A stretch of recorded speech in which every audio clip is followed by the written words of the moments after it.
Hello park fans, it's an exciting time here at the park. I'm standing next to what are the final two elements of track for our new ride. The construction team has been working at a blistering speed in the park, and they are actually about ready to put the final piece of track in place and officially complete construction for Rapterra. However, before we watch that, we figured we'd take you on a journey with us and show you how a ride goes from being raw steel to becoming the tallest and longest launch wing coaster in the world.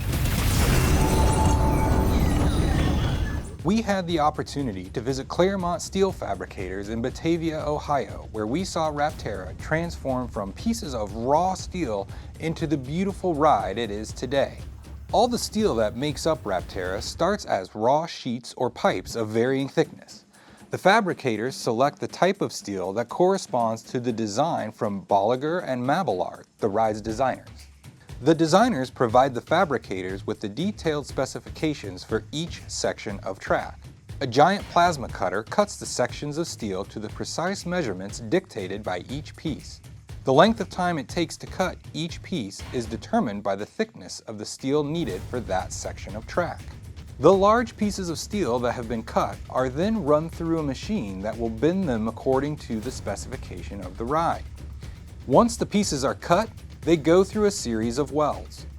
The welds join together the individual panels to create a large box. This box becomes the backbone on which the brackets are welded. The brackets support the pipes that the coaster train will eventually sit on. The welds are then ground smooth on each joint, which is one of the more dazzling displays of work in the fabrication process. Each weld then goes through stringent testing to make sure that the weld contains no defects or deformities. Once the section of track has been completely welded together, finished, inspected, and re-inspected, the track is then prepared for painting. Each piece of track is then sprayed with 2 coats of its unique color of paint. In the case of Rapterra, the columns are basalt gray and the track is patina green.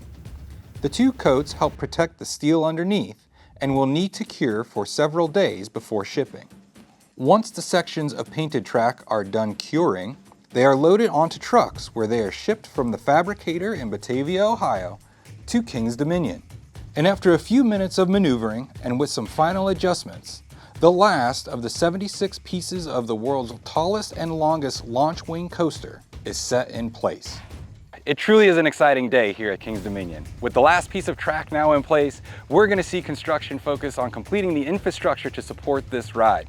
And in the meantime, we're waiting for those trains to show up so that we can start testing. Thank you for joining us for this episode of Rapterra Report. We'll see you again very soon.